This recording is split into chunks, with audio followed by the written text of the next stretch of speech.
Before I start giving a little bit of information about the international CPA exam, I would like to stop and thank what I would consider the retiring BOE members and the retiring members of the State Board Committee, because they've given us 3+ years of service when we talk about them. Vicki Winfield, I know, is here today. She is coming off as the Executive Director member of the Board of Examiners.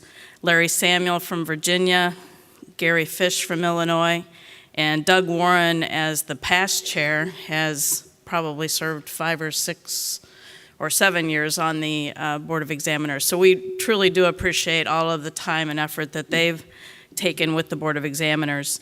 In addition, I know Doreen Frost is here today and Jim Abbott is also here, and they were on the State Board Committee and have provided invaluable service there too. So we do very much appreciate that. The international examination, I'd like to put a face to that for you. AICPA recently had one of their staff members go to Japan and attended some Japanese Society of CPA meetings, but he also had some chance to interview some of the candidates for the examination. And we think, well, why would somebody in the Middle East, or why would somebody in Japan or in Brazil want to take the CPA, the US CPA exam? So a couple of quick quotes. 1, I decided to become a US CPA partly because of what I do at work. My work has to do with M&A and venture investment. I need to understand how companies in the United States work, inside and out. And another one, it's been my dream to become a US CPA since I was 20. I have a lot of relatives living in the United States, including an aunt who is a US CPA. I want to be like her. Clearly, the US CPA is a gold standard, and it is held in high esteem internationally.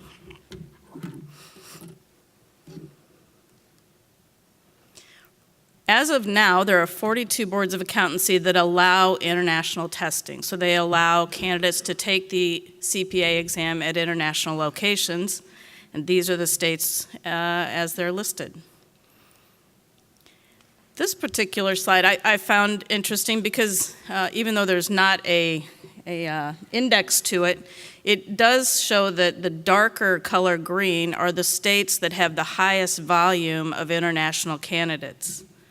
So you'll notice that Washington, Colorado, Illinois, New Hampshire, Maine, up there in the corner, are all states that have the highest volume of candidates taking the exam internationally. And the state of the international exam is good. I'm glad to be able to tell you that we've really had no issues, no security issues, no significant concerns. It's been going without a hiccup, and I'll knock on some wood in saying that. You can see the number of candidates, the sections registered in the various jurisdictions, and we are over a year in at this point. August 1, 2011 was when we launched, so we're 5 windows in. Just one reminder, we do give the exam right now only 1 month in each window, the middle month of the window. We are looking at in 2013, yet to be announced when, but going to a 2-month window, just like the domestic examination. So that will be less confusing for a lot of candidates. I have a few slides with some statistical information that I thought might be interesting for you. Here we can see the application volume. The green represents the Middle East, the blue represents Japan, and the red, way down there on the bottom, represents Latin America, South America. What I would like to point out, though, are the trending lines. The trends are good, and they are positive, and they are increasing, so that is a very good sign. The spikes, you might ask, those are going to be natural based on the testing window, so the actual month where testing is allowed tends to be a low end of the spike because they all applied shortly before the window. This is testing by country. Some interesting statistics here too, I would think.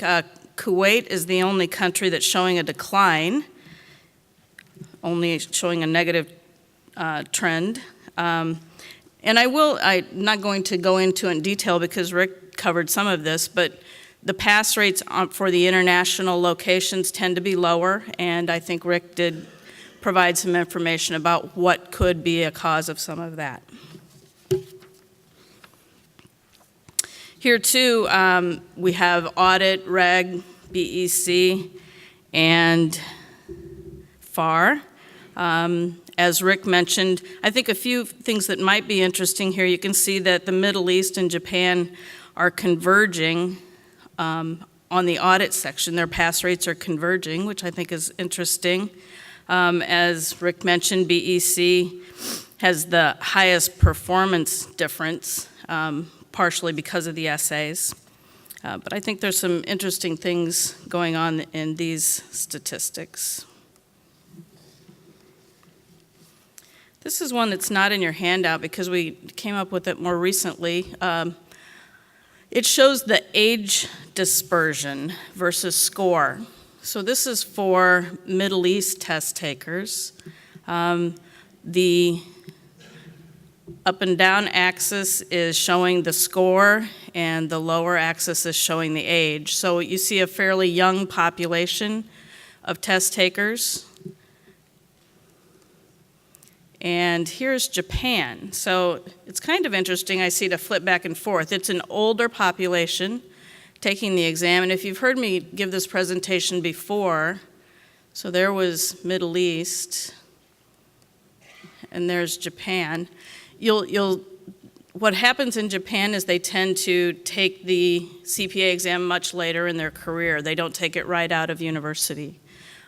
So it will be an older population, and as such, their scores tend to be a little bit lower, and that is because I think it's proven out that the further you are away from your education, the harder it is to pass the CPA exam, as we could all attest to if we were asked to take it today.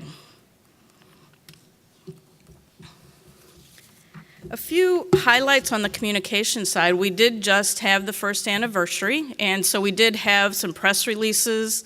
It's kind of fun because we have press releases in English, in Arabic, in French for some of the Middle East countries, and in Japanese.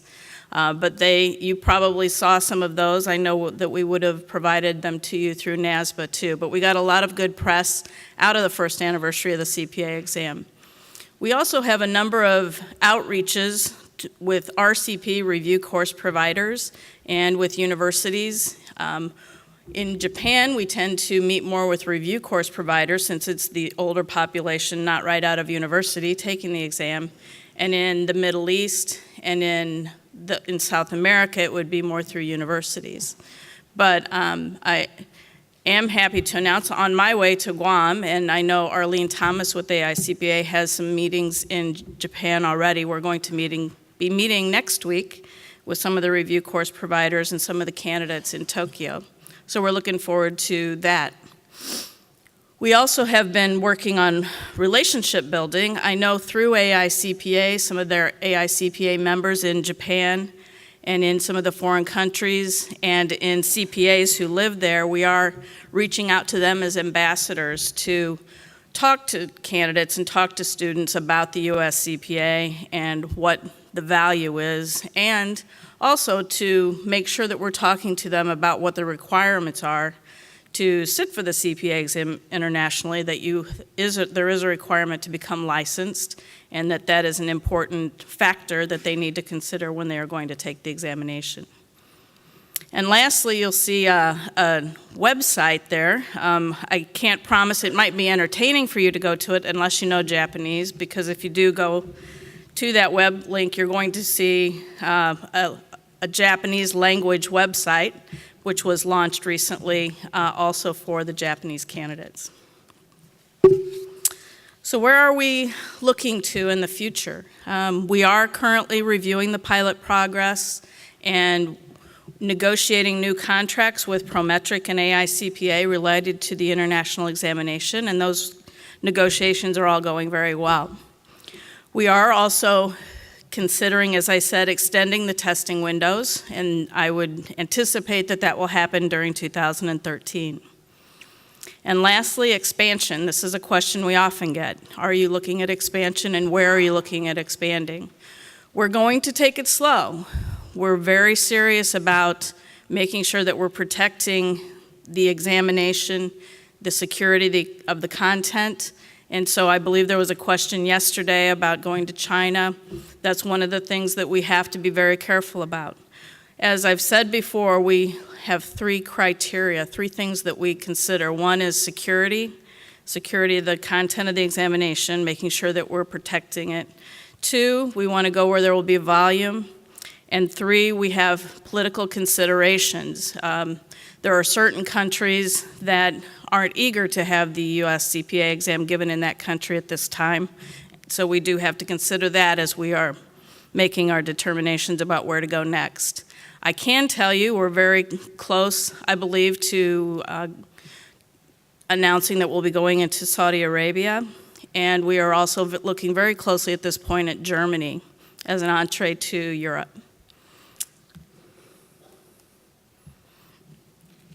And I just want to put in one minor plug here at the conclusion of my presentation. The CPA exam, we all know that we put out a lot of statistics on the CPA exam. The Candidate Performance Handbook that you've received in past years, we provide it to all of the boards of accountancy. Will continue to come out and continue to come out quickly after the end of the year like it did last year. We are also going to be introducing in the next few weeks another book, which is School Performance, which I think that a lot of the universities across the country are going to be very excited to see, because we have really tried to tailor it to what universities, what academia wants to see. And so it's more focused on the universities, on their accrediting regions, and we have focused on first-time candidates within their first 12 months out of graduation from university. So I think there'll be some good information coming out, so be looking for that here shortly.